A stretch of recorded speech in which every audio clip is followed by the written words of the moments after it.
Late morning, around May 1274 BCE, near the city of Kadesh on the Orontes River, the air over the Syrian plain was dry, bright, and strangely calm. Ramses II had brought Egypt's army north, with the confidence of a king who believed the enemy was still far away. Ahead of him stood Kadesh, the prize that could open Syria to Egyptian power. Behind him, his other divisions were stretched along the road, separated by dust, distance, and time. 2 captured men had told him the Hittite king had retreated north toward Aleppo.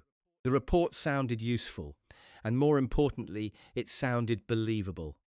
But beyond the river, hidden from Egyptian eyes, thousands of Hittite chariots were already waiting. Their horses stood under control. Their crews held their weapons close. The silence around Kadesh was not safety. It was preparation. What began as a tactical mistake could become a strategic disaster. If Ramses lost one division, Egypt might lose the campaign. If Egypt lost the campaign, Syria might remain beyond its reach. And if both empires exhausted themselves here, the Bronze Age world would remember more than a battle. It would remember the moment when pride, intelligence, and diplomacy met on the same field. For the first time in history, a clash between rival empires would lead not only to monuments of victory, but to a written peace that survived them both. And if you stay with me, you'll see how a pharaoh's march toward glory became a trap, a rescue, and finally a treaty that outlived both armies. To understand Kadesh, we have to begin with the land between the great powers. The city stood in western Syria, near the Orontes River, in a region where roads, tribute, and military influence crossed each other. This was not empty desert, it was a contested corridor. Armies, merchants, envoys, and local rulers all moved through it, and every city that changed sides could weaken one empire while strengthening another. Egypt wanted this region because it protected the northern approach to Canaan and opened the road into Syria. The Hittites wanted it because it guarded their southern frontier and held together a network of allied and vassal states. Kadesh was not just a fortress on a map, it was a door. If Egypt pushed through it, Ramses could claim that his power reached deep into Syria. If the Hittites held it, they could stop Egypt from turning a border war into a northern empire. Ramses II entered this story as a young ruler with something to prove. Later generations would remember him as one of Egypt's most famous pharaohs, but at Kadesh he was not yet a distant statue or a carved name on a temple wall. He was a commander in the field, moving north with chariots, infantry, supplies, priests, officers, horses, and the full weight of royal expectation. His father, Seti I, had already fought to restore Egyptian authority in the Levant. Ramses now pushed that policy further. He wanted Kadesh, and he wanted the victory to be unmistakable. That is one of the first human truths of the battle. Ramses was not only fighting the Hittites, he was fighting for reputation. A pharaoh did not merely govern Egypt. He represented order, divine favor, and national strength. If he returned with a clear victory, he would strengthen his throne. If he failed, the failure would not remain private. It would be felt in foreign courts, in border towns, and in every vassal ruler, deciding which empire looked stronger. On the other side stood Muwatalli II, king of the Hittites. He is harder for many viewers to picture, because the Egyptian version of the story gives Ramses the center of the stage. But Muwatalli was not a passive enemy waiting to be attacked. He acted with patience. He gathered a large coalition from the Hittite world and its allies. He understood the importance of Kadesh, and he also understood something even more useful. Ramses could be drawn forward before the Egyptian army had fully come together. That made Muwatalli dangerous in a quiet way. His strength was not only numbers, it was concealment. Instead of standing open in front of Kadesh and inviting a prepared Egyptian assault, he kept his forces hidden near the city and river. He let Ramses believe what Ramses already wanted to believe, that the Hittite army was not nearby, that the road was open, and that time still belonged to Egypt. The wider political stakes were enormous. For Ramses, Kadesh meant honor, security, and proof that Egypt could still project power beyond its own borders. For Muwatalli, it meant protecting the southern edge of the Hittite Empire and warning every local ruler that Hatti could still defend its allies.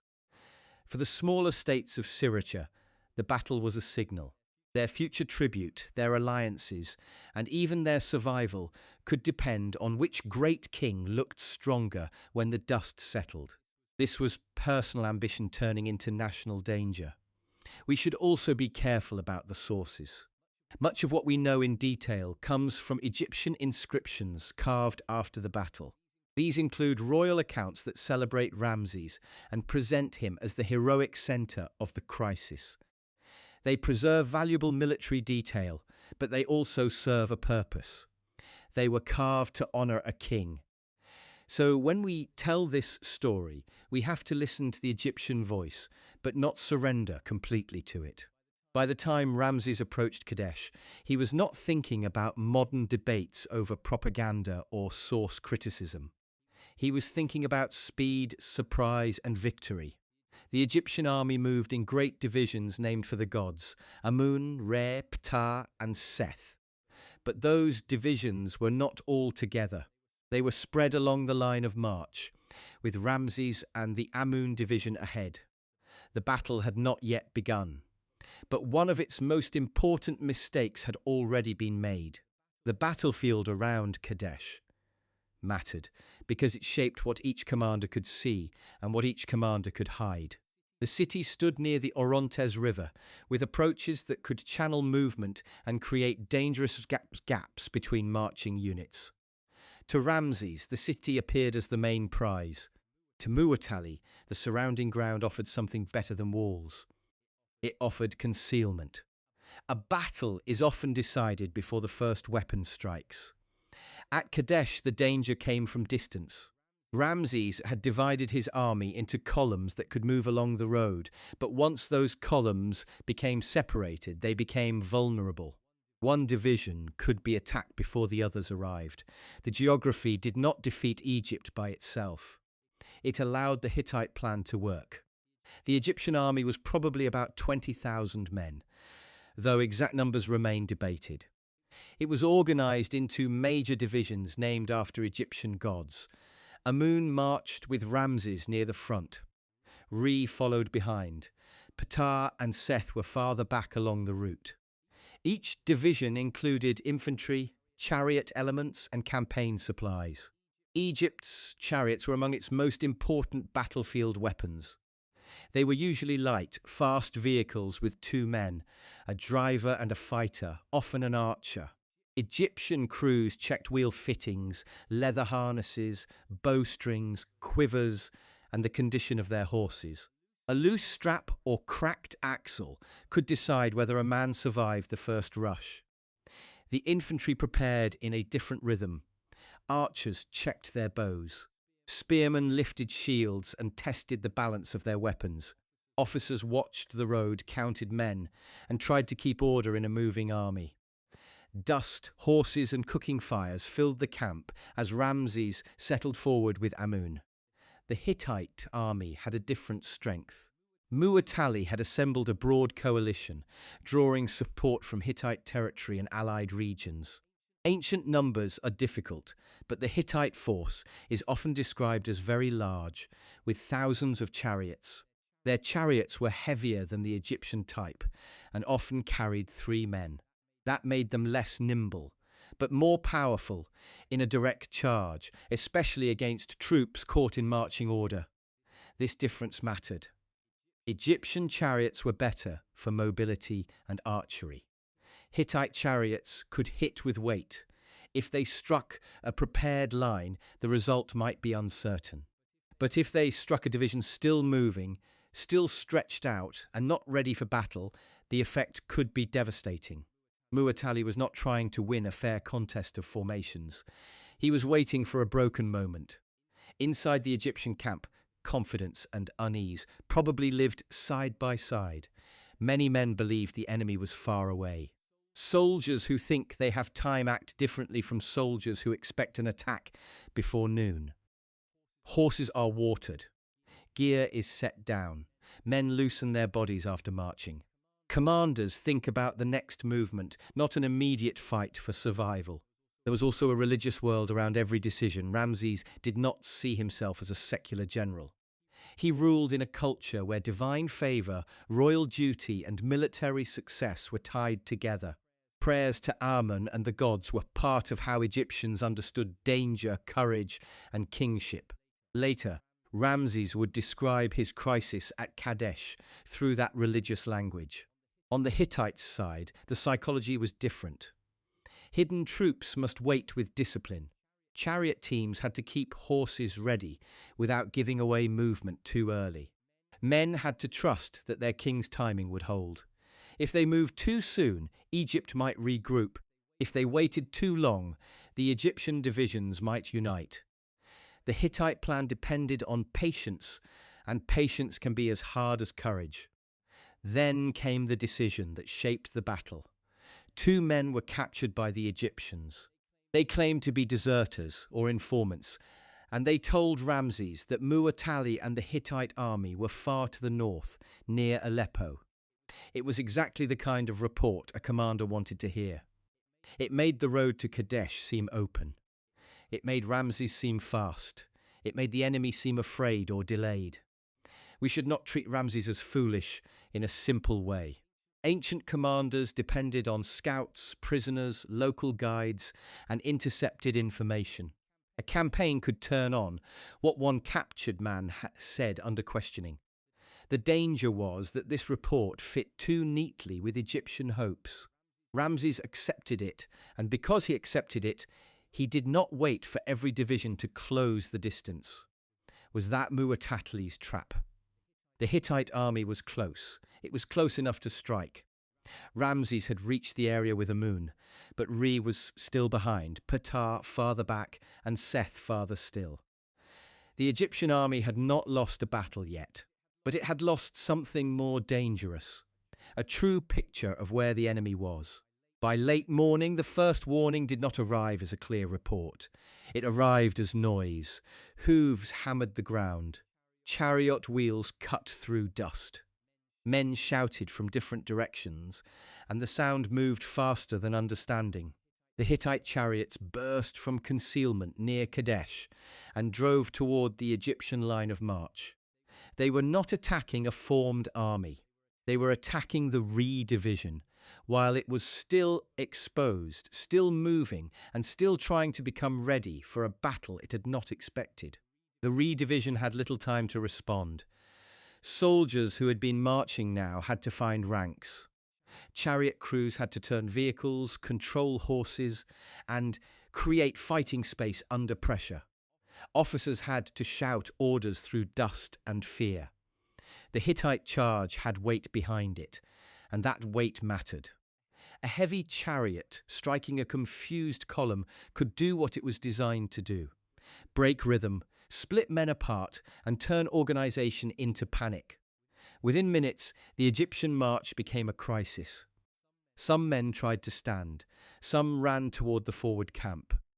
Some looked for commanders who were already lost in the noise. The collapse of a division is not a single moment. It is a chain. One group bends, another sees it, another pulls back, and then fear begins to move through the body of the army like a sickness. The Re division did not simply retreat in good order. It was broken open. The Hittite chariots followed the fugitives toward the camp of Amun, where Ramses had settled with the forward part of his army. This was the dangerous genius of the trap.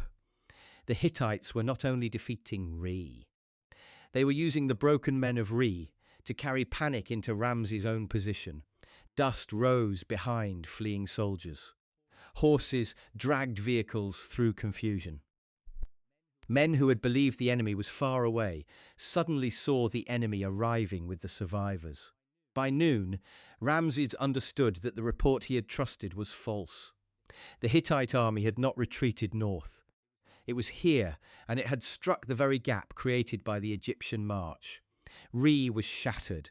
Amun was surprised. Ptah and Seth were not yet close enough to solve the problem. The king who had come to take Kadesh was now in danger of losing the army before the real battle had fully formed. The Amun camp was not a clean battlefield. It was a living place filled with tents, supplies, servants, animals, baggage, and equipment. That made the Hittite breakthrough terrifying, but also complicated. Chariots that performed well in open ground could become crowded among camp obstacles. The first shock still favored the attackers. But once they entered the camp, the order of the charge began to loosen. Here the Hittites made the mistake that gave Ramses time. Some of their chariot crews appeared to have slowed down, scattered, or begun seizing goods from the Egyptian camp. It is a very human mistake. Men who have just broken an enemy and entered his camp may believe the battle is already won. But in war, the moment after success can be the most dangerous moment of all. A charge needs speed. A breakthrough needs follow-through. When men stop to plunder, victory begins to leak away. As the sun climbed higher, Ramses faced the kind of crisis no royal inscription can fully hide. His army was divided. His forward camp was under attack. The enemy had nearly turned his own movement against him. Later Egyptian accounts place Ramses almost alone at the center of the rescue, calling upon Amun and fighting with extraordinary courage. We do not have to accept every royal detail literally to see the truth beneath it. Ramses was in real danger, and his response mattered. He gathered what he could. Guards, chariot crews, surviving troops of Amun, and men who could still hear commands began to resist. The Egyptian light chariots had an advantage once the Hittite attack lost its clean formation. They could move, turn, shoot and strike at men who were now less organized than they had been during the first rush. The battle began to change shape. It was no longer a perfect Hittite ambush. It was a fight inside a broken camp. Hour by hour, the noise became harder to read. A commander in such a battle could not see everything. He saw dust. He saw horses. He saw men running toward him and away from him. He saw chariot teams trying to create space. He heard the sharp sound of orders, the crash of wheels, the snap of bowstrings, and the lower sound of men realizing that the army had been deceived. The field did not feel like strategy anymore. It felt like survival. The Egyptian counterattack did not erase the Hittite success. Re had still been mauled. Ramses had still been caught forward. But the counterattack stopped the disaster from becoming total. That distinction matters. Kadesh was not a simple story of one brilliant king crushing an enemy. It was a story of a commander making a dangerous mistake, then acting with enough speed and force to prevent that mistake from destroying him. By early afternoon, another shift began. A force often identified as the Ni'arin arrived at a critical moment. Their exact identity is debated by historians, but in the battle narrative they appear as a relieving force on the Egyptian side. They came when the Hittite attack had already spent part of its energy, and when Ramses needed fresh pressure against the enemy chariots. Their arrival changed the emotional temperature of the field. The Egyptians were no longer only receiving the blow.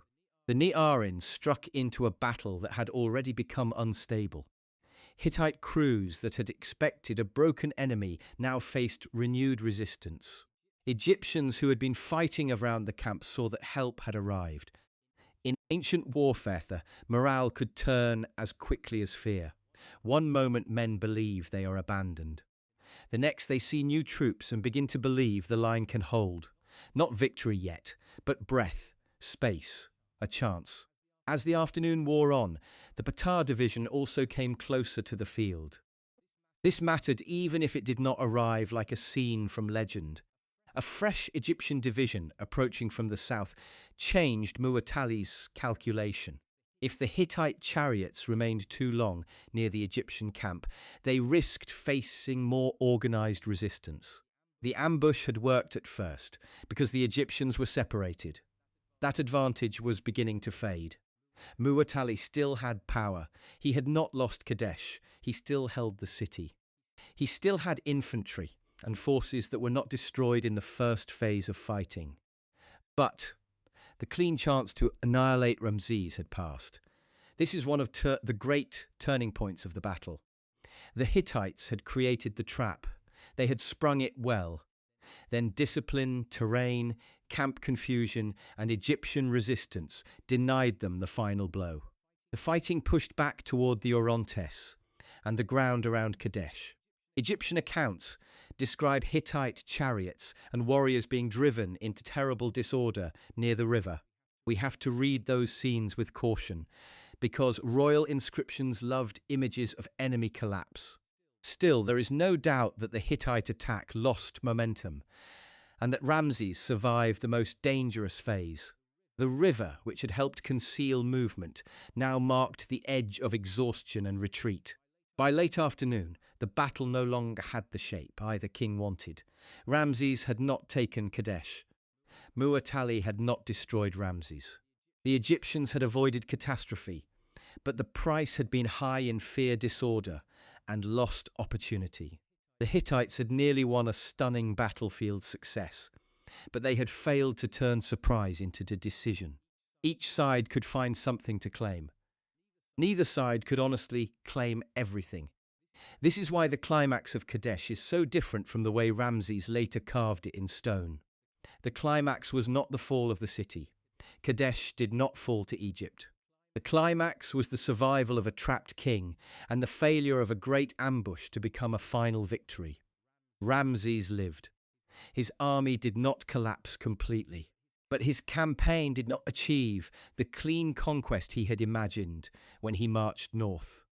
Toward evening, the field settled into the silence that follows too much noise. Soldiers searched for their units. Horses stood trembling or exhausted. Chariot frames lay broken in the dust. Officers tried to count who remained and who had vanished. Somewhere beyond the Egyptian camp, Kadesh still stood. Its walls, its position, and its political meaning remained in Hittite hands. The battle had ended, but the question it raised had not been answered. When the noise faded, the battlefield did not give either empire the simple answer it wanted. Ramses could say he had fought bravely and survived. Muwatalli could say he had held the city and stopped the Egyptian advance. The men on the ground did not need propaganda to understand what had happened. They had seen a great army nearly broken by false intelligence and separation. They had also seen panic reversed by discipline, timing, and the arrival of help. Kadesh was not clean. It was not simple. It was a battle of hidden forces, broken columns, rushed decisions, and memory shaped after the fact. That is what makes it so valuable to understand. It shows us war as commanders actually experience it. Incomplete information, sudden fear, human mistakes, and moments where survival becomes the only victory available. After the fighting, the ground near Kadesh looked less like glory and more like order torn apart. Broken chariots lay in the dust. Harnesses, arrows, shields, and torn camp equipment marked the path of the attack. Men searched for officers, brothers, friends, and missing units. Horses stood spent in the heat. The Egyptian camp, built on the belief that the enemy was far away, now showed how close destruction had come. We do not have clean casualty numbers for Kadesh. The Egyptian accounts emphasize enemy losses and the heroic survival of Ramses, but they were royal texts, not neutral battlefield reports. They wanted future readers to see the Pharaoh as brave, favored, and victorious. Modern historians therefore separate likely military facts from royal celebration. What seems clear is that the redivision suffered heavily during the first Hittite attack. It had been caught in the worst possible condition, stretched along the march, and not fully ready for combat. The Hittites also suffered losses when their chariot assault lost momentum, and Egyptian resistance stiffened. but the exact number of dead, wounded, and captured remains uncertain. Ancient kings often counted glory more carefully than casualties. Ramses survived. That fact shaped everything that came after. Had he been killed or captured, Kadesh might have become one of the great disasters in Egyptian history. Instead, he returned with a story he could control. In temple reliefs and inscriptions, he presented himself as the king who stood against overwhelming danger and fought with divine support. The battlefield had nearly exposed his mistake. The monuments would preserve his courage. Muwatalli also survived politically and militarily. He did not lose Kadesh. If we measure the battle by Egypt's original goal, Ramses failed to take the city. If we measure it by the Hittite goal of stopping Egypt's advance, Muwatalli succeeded. Yet, if we measure it by the chance to destroy the Egyptian army, the Hittites failed as well. The result was not a clean victory. It was a stalemate, wrapped in competing claims. The war did not end that day. Egypt and the Hittites continued to compete for influence in Syria. Ramses turned Kadesh into one of the great stories of his reign, carving it into stone where generations could see the version he wanted remembered. Still, beneath the carved triumph was a harder truth. He survived because he reacted under pressure, and help arrived before the crisis became final. The immediate strategic result of Kadesh was frustration. Egypt did not capture the city. The Hittites did not destroy Ramses. Syria remained contested ground between two great powers. The battle did not deliver a clean conquest. It showed both empires that even enormous armies could bleed against the same hard problem. But Kadesh changed history because of what followed. Ramses made the battle part of his royal image, covering temple walls with danger, courage, and divine favor. The Hittite side preserved its power in the region. Over time, both empires had reasons to step back from endless war. New pressures, shifting alliances, and the cost of conflict made peace more valuable than another campaign. Years after the battle, Egypt and the Hittites moved toward a formal agreement linked to Ramses II and Hattusili III. It became one of the earliest surviving peace treaties between great powers. That is the deeper meaning behind Kadesh. A battle born from deception, ambition, and chariot warfare eventually helped lead to written diplomacy. For the first time in history, a clash between rival empires left behind not only claims of victory, but a document that imagined peace as a political act. That does not make Kadesh gentle. It was still a violent contest for territory and prestige. It still began with false intelligence and nearly ended in disaster for Ramses. But its legacy asks us to look beyond the carved image of a heroic king. The most important result was not that one ruler proved himself invincible. It was that both empires eventually recognized limits. At the beginning, Ramses marched toward Kadesh, believing the enemy was far away. By the end, the world had seen how quickly confidence could turn into crisis.